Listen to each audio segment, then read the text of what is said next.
కానీ ఏం కావాలి నీకు? టీ కావాలా? నీ ఆస్తులు వాటా ఇస్తావా? టీ ఇస్తా? వద్దు, నీ ఆస్తులు కొంచెం వాటా ఇస్తే నేను టీ ఇస్తాను నీకు. వద్దు అంటే కాదు. నాకు డౌట్, నేనే నీకు ఆస్తి ఇవ్వాలి కదా, మరి నీ ఆస్తులు నాకు వాటా ఎందుకు చెప్పు? వద్దు అని అమ్మాక అదే పనిగా చెప్పాలి నువ్వు. వాటా ఇస్తా అంటే టీ పోస్తా చెప్పు. ఇదిగో టీ వద్దా? ఆస్తి కావాల్సిందే. నిజం చెప్పు. నీకు టీ కావాలంటే నీ ఆస్తిలో వాటా నాకు ఇవ్వాలి. నాకు ఇవ్వు. సరే, సమన్వయకాయకి ఒక పాయింట్ ఎక్స్ట్రా ఇస్తావా? ఆస్తిలో ఒక భాగం ఇస్తావా అక్కయ్యకి? అయితే నమ్మచ్చా? అది కూడా ఇద్దాం మళ్ళీ.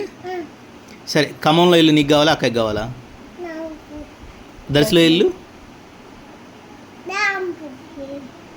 కట్టే చెప్పాలి, అర్థం కాల. దర్శిలో ఇల్లు నీకు కావాలి? ఎవరికి కావాలి? ఎవరికి కావాలా ఇల్లు? అని నీకేనా? మరి అక్కకి? అక్కకేనా? దర్శి అక్క కట్నం ఇద్దామని చెప్పలే, కొరుకుతా ముడ్డా అందులో.